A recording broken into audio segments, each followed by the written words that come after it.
दोस्तों, स्वागत है आप सभी का। आज के इस वीडियो के अंदर एक प्रश्न उठा था, वो ये कि इसमें क्या बर्थ टाइम रेक्टिफिकेशन की कोई आवश्यकता होगी इस कुंडली के अंदर। देखिए, बर्थ टाइम रेक्टिफिकेशन उस समय मायने रखता है जहाँ पे हमें ऐसा लग रहा हो कि लगन जो है वो चेंज हो सकता है, यानी कि लगन की जो डिग्रियाँ हैं अगर वो 0 डिग्री 2 डिग्री के आसपास हो और फिर 2-4 मिनट के अंदर वो बदलता हो तो ज़्यादा अहमियत हो जाती है। दूसरी कंडीशन तब होती है जब जन्म का समय पता ही ना हो और उस कंडीशन में चीज़ों को मैच आउट करना पड़ रहा हो, तब भी बर्थ टाइम रेक्टिफिकेशन की बात होती है।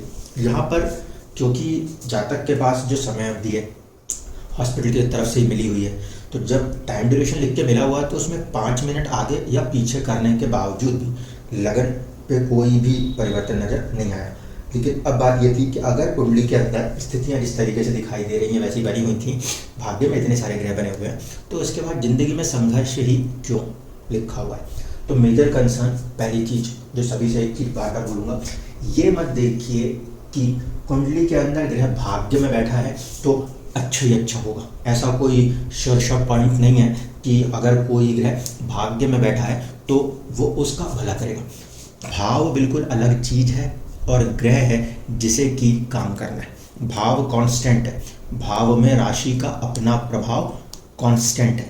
तो ग्रह जो वहाँ बैठा है वो जब दशाओं में चलेगा तब उन दशाओं को साथ में रखकर, जिन भी दशाओं के साथ उसको चलना है ग्रह को, उनको साथ में रख के चलेगा। लेकिन महादशा या अंतरदशा के स्वामी जिस पर्टिकुलर भाव के स्वामी होंगे उनको भी ध्यान रखना पड़ेगा। अब ये जो इतनी बड़ी स्टेटमेंट को मैं दे रहा हूँ इसको ध्यान से समझिए।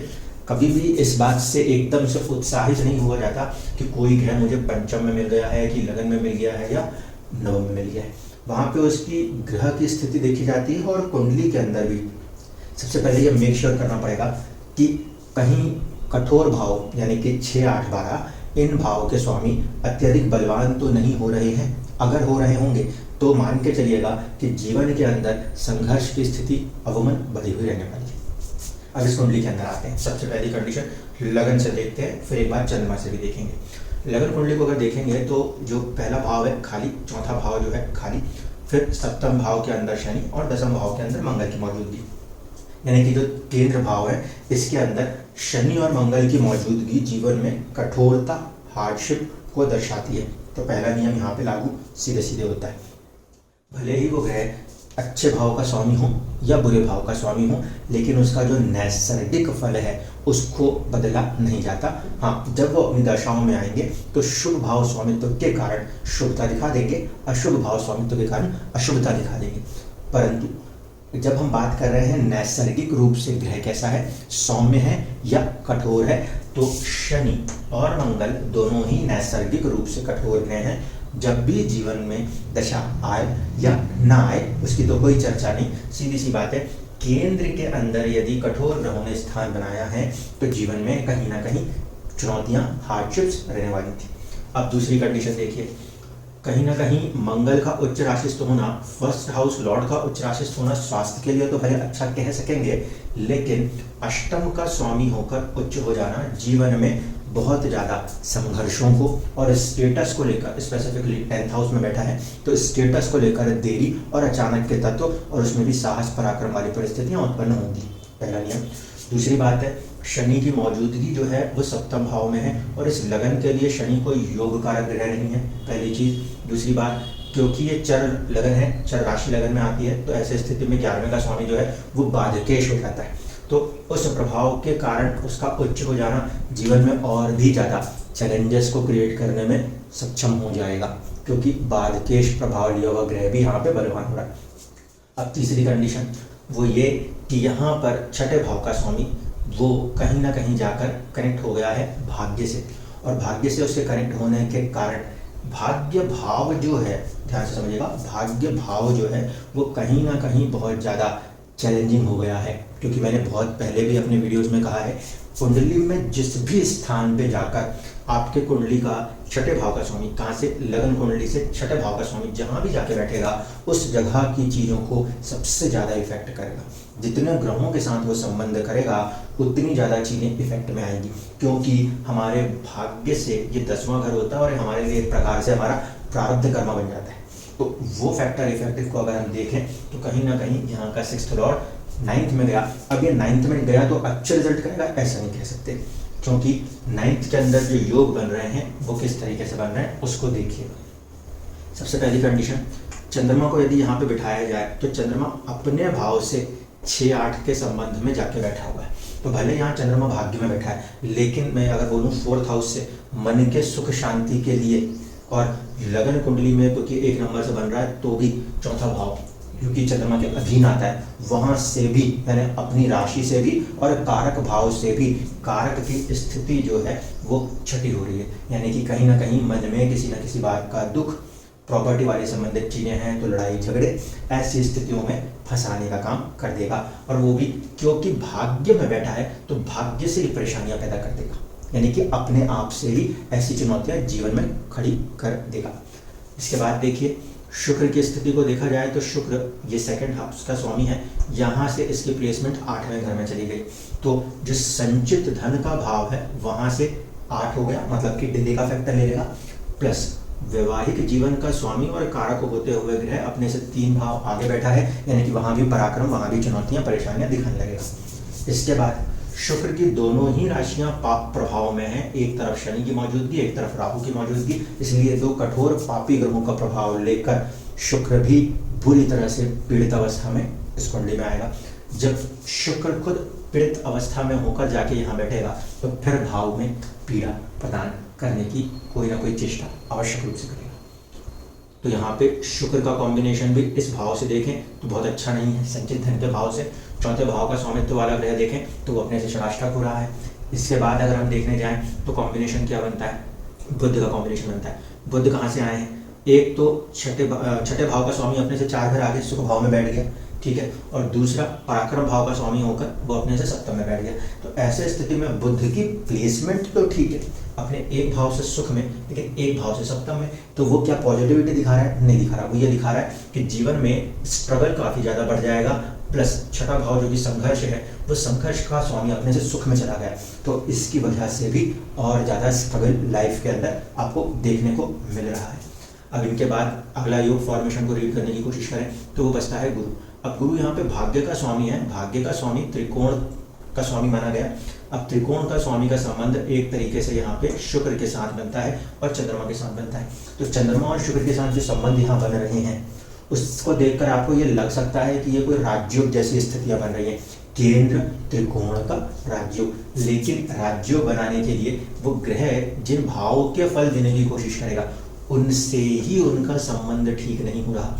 चंद्रमा के साथ गुरु का फॉर्मेशन देखा जाए तो ये 9th house Lord 4th house Lord का कॉम्बिनेशन तो है, प्लस ये 12th हाउस और 4th हाउस लॉर्ड का भी कॉम्बिनेशन है। ऐसे स्थिति में अगर हम देखते हैं तो 9th लॉर्ड तो अपने में बैठा हुआ है, किस्मत का स्वामी किस्मत के साथ बैठा हुआ है, कोई प्रॉब्लम नहीं आई। लेकिन वो 12वें का चिंताओं का स्वामी भी भाग्य में बैठ गया, तो चिंताएं आ गई भाग्य में। 4थे भाव के स्वामी जिसके साथ वो संबंध बना रहा है, जिसको आप गजकेसरी योग मानते हो, वो गजकेसरी योग यहाँ पे जाके कमजोर पड़ जाएगा, क्योंकि चंद्रमा अपने भाव से षडाष्टक पड़ जाता है। दूसरा, ये चंद्रमा दूषित हो जाएगा क्योंकि यहाँ पे इसको बुध का साथ मिल जाएगा। तीसरी बात है कि सूर्य से 1 घर आगे है चंद्रमा, तो चंद्रमा खुद भी इस कुंडली में कोई बहुत ज़्यादा पॉजिटिव नहीं है। इस कारण से अगर हम यहाँ पे ऐसा कहें भी कि गुरु और चंद्रमा का जो योग है गजकेसरी योग बन रहा है, तो उस योग को बनाने वाले दोनों ग्रहों की स्थितियों को समझ लीजिए। पहली कंडीशन में गुरु चलिए ठीक है अपनी राशि में बैठा है, लेकिन एक वो गलत भाव का स्वामित्व लेके बैठा है, चिंता बढ़ा देगा। और दूसरी तरफ पे अगर हम बात करें 4th हाउस का लॉर्ड अपने से षडाष्टक परेशान करेगा। तीसरी बात है सूर्य से चंद्रमा दूसरे घर में है, इसलिए वो भी अभी शुभ स्थिति में नहीं है, तो वो योग वहाँ पे काम करने में सक्षम नहीं हो पाता। फिर बात करें सूर्य राहु केतु एक्सिस के अंदर आया हुआ है, जो कि यहाँ पे 5म भाव का स्वामी है। ऐसे स्थिति में जो हमारी मंत्रणा शक्ति है, जो हमारे सोचने की शक्ति है, वो पीड़ित और प्रभावित होती हुई नजर आती है। तो ये तो पहले लगन कुंडली से स्थिति साफ दिखाई देती है कि कोई भी दशाएं चल रही हो उसमें चुनौतियां उत्पन्न होंगी। अब भाग्य भाव में भाग्य का स्वामी और ये सारे के सारे सौम्य ग्रह ये पूरी तरीके से यहाँ पे सूर्य केतु और यहाँ पे मंगल इनके बीच में फंस गए हैं, सो कॉल्ड पाप कतरी योग में फंसे पड़े हैं, पहली कंडीशन। दूसरी कंडीशन, इन सभी ग्रहों के ऊपर शनि की उच्च के शनि की दृष्टि आ रही है, जिसके कारण और भी ज़्यादा पीड़ित अवस्था है। तो यहाँ पे बनने वाले ज़्यादातर योग जो है वो चुनौतीपूर्ण बन जाएंगे। तो पहली कंडीशन तो यहाँ पे मैच होती है कि ये चार्ट किसी भी दशा सिस्टम के अंदर आप लगा के देखो, ज़्यादातर दशाएं जो हैं वो चुनौतियों के साथ चलने वाली है। जन्म जो हुआ वो केतु यहाँ पे नक्षत्र है, चंद्रमा का नक्षत्र यहाँ पे भी केतु है, तो दशाएं आप लगन से लगाएं, चाहे दशाएं आप चंद्रमा से लगाएं, स्थिति परिस्थिति एक जैसी थी। अब चंद्र कुंडली पे आके देख लीजिए। चंद्र कुंडली में अगर हम देखने की कोशिश करते हैं तो समझिए चंद्र कुंडली में कितने ग्रह एक साथ आ रहे हैं, कम से कम 3 ग्रह चंद्रमा के साथ बैठे हैं। तो हम ये कह सकते हैं कि चलिए चंद्र कुंडली मजबूत है। लेकिन जब चंद्र कुंडली से भी जाएंगे तो प्रोफेशन और दूसरा फैक्टर जो है वो है आपका घर बार, इन 2 ही चीज़ों को हमको फोकस करना है। तो अगर मैं इसको लगन केंद्रित कर देता हूँ, इस भाव को अगर मैं लगन मान के चलता हूँ, तो यहाँ से नवम भाव, यहाँ से नवम भाव ये होगा। इस नवम भाव के स्वामी सूर्य, उसका संबंध राहु केतु एक्सिस, यानी कि फिर भाग्य का संबंध जो है वो राहु केतु एक्सिस में फंस गया है। प्लस चंद्र कुंडली से ये भाग्य का स्वामी 12वें में चला गया है, चिंताओं के साथ उसका संबंध फिर बन रहा है। यहाँ पर भी भाग्य का संबंध जो था 12वें से था, चंद्र कुंडली से भी देखेंगे तो वो कॉम्बिनेशन 12वें से है, अगेन अ ट्रबल।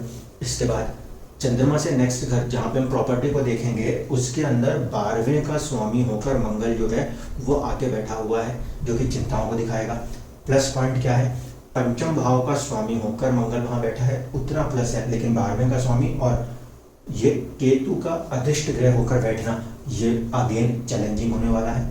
दूसरी चीज, चंद्र कुंडली से जब हम देखेंगे तो चंद्र कुंडली से दसम का स्वामी जो कि बुध बनेगा, उसका संबंध भले गुरु से बन रहा हो, लेकिन साथ साथ शुक्र और चंद्रमा के साथ उसका संबंध बन रहा है। देखिए जब 9 नंबर की लगन कुंडली बनती है तो ऐसे स्थिति में चंद्रमा क्या है, छठे भाव का स्वामी बन जाता है। 6-8 के संबंध में हम जब देखते हैं तो ये फॉर्मेशन जब यहाँ पे 9 नंबर बन के आ रहा है तो चंद्रमा 8वें भाव का स्वामी बन गया, शुक्र जो है वो छठे भाव का स्वामी बन गया। दोनों ही कॉम्बिनेशन में देखेंगे तो ये डिस्टर्बिंग हो जाएंगे। इस कारण से चंद्र कुंडली को भी देखने पर स्थिति अवमन जो है वो ऐसी है कि छठे भाव के और 8वें भाव के स्वामियों ने कहीं ना कहीं दसम भाव के स्वामी और लगन के स्वामी को पीड़ित और प्रभावित करके रखा है। ऐसे स्थिति में इसमें ज़्यादातर जो जीवन में दशाएं चलेंगी वो चुनौतीपूर्ण स्थितियों को ही दर्शाएंगी। कोई फर्क नहीं पड़ता कि ग्रह भाग्य में बैठा है तो इसकी अंतर्दशा चीज़ें बदलेंगी, उसकी अंतर्दशा चीज़ें बदलेंगी। यहाँ पे अगर कोई सॉल्यूशन हो सकता है तो वो यही कि आपको इस पापकत्री दोष को कहीं ना कहीं न्यूट्रलाइज करने पे ध्यान देना चाहिए, ताकि जो भाग्य भाव, भाग्य के स्वामी, कारक और काफ़ी सारे कारक जो है पॉजिटिव ग्रह वो फंसे हुए हैं। नैसर्गिक शुभ ग्रह आपके जो सारे के सारे वो सूर्य, केतु और मंगल के अधीन आकर फंसे हुए हैं, जिसके कारण जीवन में एक काफ़ी बड़े लेवल का संघर्ष आपको अभी तक देखने को मिल रहा है। कहीं पे भी स्टेबिलिटी नहीं आ पा रही। दूसरा पॉइंट कंसिडरेशन जो है वो ये कि आपके कुंडली में ये वाला भाव 4th और ये 2nd भाव, ये दोनों की स्ट्रेंथ काफ़ी ज़्यादा कमज़ोर है, 4 पॉइंट्स पे है। इतने वीक होने के कारण आप चीज़ों को अगर स्टोर करने के लिए पैदा भी करोगे तो भी आप उस चीज़ को उस लेवल पे अपने पास संभाल नहीं पाते। तो राशियों के उपाय तो बाद में होंगे जो कि भाव के लिए काम करेंगे। पहली कंडीशन जो है वो आपको सूर्य और मंगल पे फोकस करते हुए जो पापकत्री योग कुंडली में बन रहा है, जिसके कारण बहुत सारे चीज़ें आपके डिस्टर्ब्स हो रहे हैं, उस पर आपको फोकस करना पड़ेगा। दूसरा इंपॉर्टेंट पॉइंट, भले मंगल उच्च है, लग्नेश उच्च है और सारी बातें अपनी अपनी अच्छी जगह हैं, लेकिन इस चीज़ को ध्यान रखते हुए चलिए कि कुंडली के अंदर सबसे पहली चीज़ होती है फर्स्ट हाउस का नक्षत्र लॉर्ड। फर्स्ट हाउस का नक्षत्र लॉर्ड केतु है और केतु की मौजूदगी 8वें घर में कहीं से कहीं तक पॉजिटिव नहीं है। चंद्र कुंडली में आ जाए, चंद्रमा का नक्षत्र स्वामी फिर केतु है, मूला नक्षत्र के द्वारा वो चंद्रमा से फिर 12 में बैठा है, वो स्थिति भी कोई बहुत अच्छी नहीं है। और दोनों ही कंडीशन में अष्टम में बैठने का मतलब हुआ कि वो एक अलग ही एकांतवास की तरफ, खुद को अकेलेपन की तरफ, दूसरों से अपने आप को थोड़ा सा हीन भावनाओं की तरफ खींचने की कोशिश कर रहा है, जिसके कारण जीवन में आपको बहुत सारी चीज़ें जो है वो मिलते मिलते रुक सी जा रही हैं, या ये कह लीजिए अपनी ही तरफ से चीज़ें नेचुरली भाग्य भाव में बैठे हुए ग्रहों के कारण उन भाग्य से ही वो चीज़ें आपसे जुदा होती चली जा रही। इसलिए दोस्तों इस बात का ध्यान रखिएगा, एकदम से कि कोई ग्रह सारे के सारे नवम पंचम ऐसी जगह बैठ गए तो अच्छा ही फल करेंगे, ऐसा कुछ नहीं है। फल तो ग्रह कर रहा है। जब हम विंशोत्तरी दशा की बात करते हैं तो ग्रह किस भाव का स्वामी है, अच्छे भाव का स्वामी है, बुरे भाव का स्वामी है, जिस भाव का स्वामी है वहाँ से कैसा बैठा है, उसके लिए क्या फल कर सकता है, उसको देखते हुए ही कोई भी डिसीजन मेकिंग आपको वहाँ पे करनी होती है। धन्यवाद।